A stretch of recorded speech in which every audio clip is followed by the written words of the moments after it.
Hello friends, आज हम वैद्युत बल और वैद्युत क्षेत्र निकालने की एक ट्रिक सीखेंगे। जैसे यदि किसी समबाहु भुज के सभी शीर्षों पर बराबर आवेश हो, मतलब ऐसा कोई समबाहु भुज हो जिसकी सभी भुजाएं बराबर होनी चाहिए। वो समबाहु त्रिभुज हो सकता है, समपंचभुज हो सकता है और समषष्ठभुज हो सकता है। कोई भी ऐसी आकृति हो जिसकी सभी भुजाएं बराबर हो।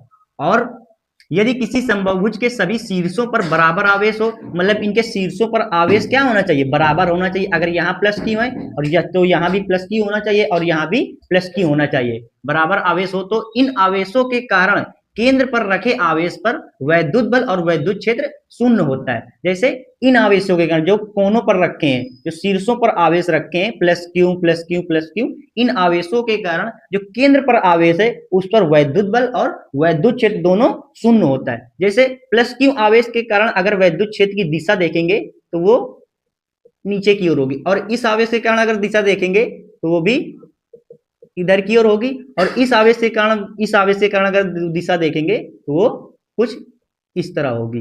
क्यों? क्योंकि प्लस आवेश है तो प्लस आवेश से जो वैद्युत क्षेत्र की दिशा होती है वो आवेश से विपरीत होती है। जैसे ये आवेश है, इस आवेश के कारण जो वैद्युत क्षेत्र की दिशा होगी केंद्र पर वो इस तरह होगी, और इस आवेश के कारण वैद्युत क्षेत्र की दिशा इस प्रकार की होगी। ठीक, तो इन पर जो वैद्युत क्षेत्र और वैद्युत बल दोनों की वैल्यू शून्य होगी। इसी प्रकार इसमें देख लेते हैं। जैसे कोनों पर हमारा बराबर आवेश रहेगा, plus q plus q plus q plus Q और प्लस क्यू।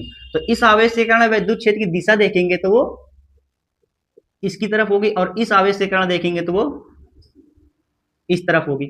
इस आवेश के कारण देखेंगे तो आवेश से विपरीत होती है, तो आवेश से विपरीत हो गई। और इस आवेश के कारण ये इस, और प्लस क्यू इस आवेश के कारण देखेंगे तो वो नीचे की ओर होगी।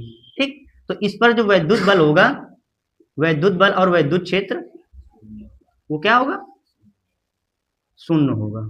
ठीक, इसी प्रकार ये समषष्ठभुज में देख लेते हैं। इस प्लस क्यू आवेश के कारण केंद्र पर वैद्युत क्षेत्र की दिशा नीचे की ओर होगी, और इस आवेश के कारण केंद्र पर वैद्युत क्षेत्र की दिशा ऊपर की ओर होगी। इस आवेश के कारण,